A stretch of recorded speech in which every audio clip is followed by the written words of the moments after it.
This is a part of a huge issue throughout the VA. I know I'm not the only veteran who should get full disability and isn't.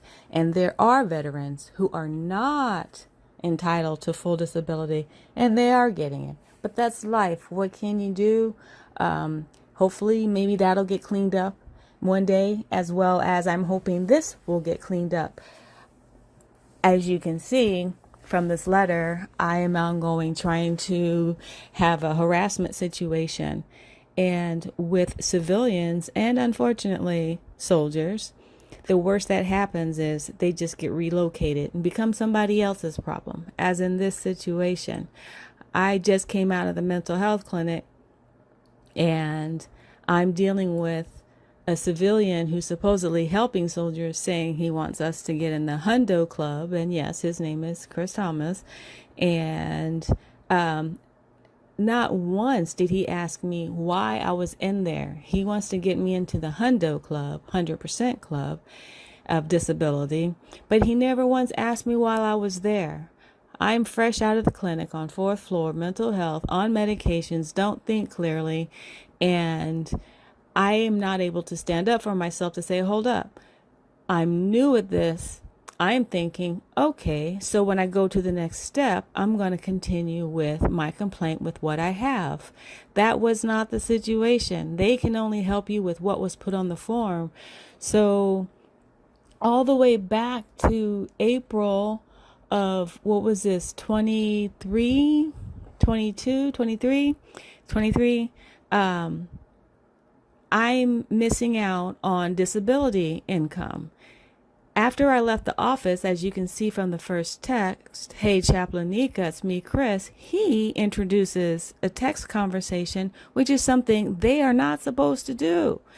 I'm thinking this guy, oh, wow, he's doing his job. He's helping me.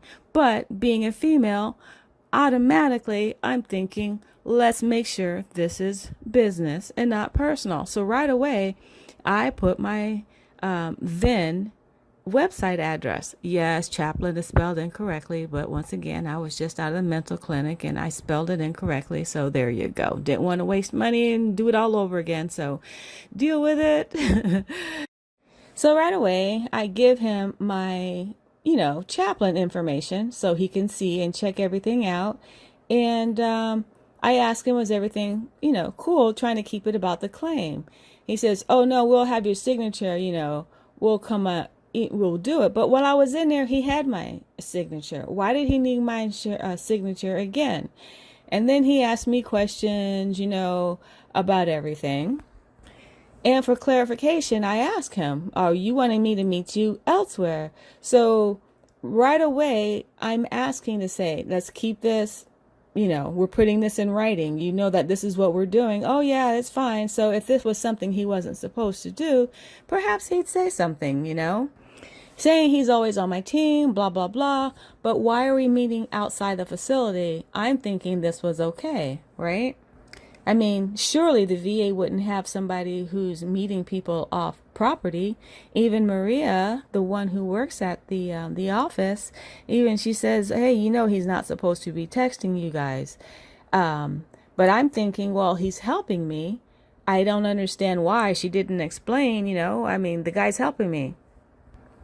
But at the same time, this information that he's asking, I've already written on 3 papers. All that needed to happen was him taking a copy of those 3 papers that I already wrote and submitted that one day. Boom. All of this extra meeting, all of this extra texting, not even needed. Not even needed. This is him each time getting closer and closer to where my home is.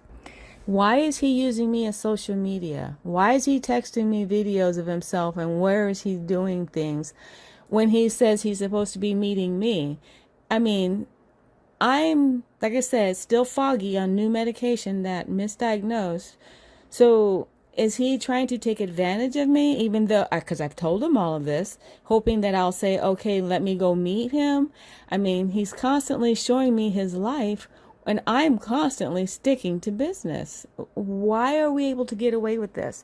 And then, as you can see through the letters with Johnny Santiago down at also at the Miami office, he tells me, oh, yes, we can do this back date. And so this is over a year now, and I'm waiting to hear back from him. Others are going through this. What other females have been taken advantage of? What other females perhaps have invited them over to the home? And then now they don't say anything because they feel guilty that they invited this person who's supposed to be helping them. What kind of help comes their way, if any help whatsoever? The fact, this is life, right? This is life. But hey, how are we going to call attention to it? The Me Too movement happened with Hollywood. Hasn't Me Too happened already with the military? And here we are again. Has it ever gone away? Will it ever go away? Probably not. But I got to speak up. So along with waiting to hear back from Johnny Santiago down at the Miami clinic, I'm also going to get a hold of the American Legion, see if they have any ideas, any tips before I contact the attorney to see if I can get a full disability, because I've got issues and this is sexual harassment. He doesn't need to be moved around with other people, and just continue to follow along in this category to see what's up.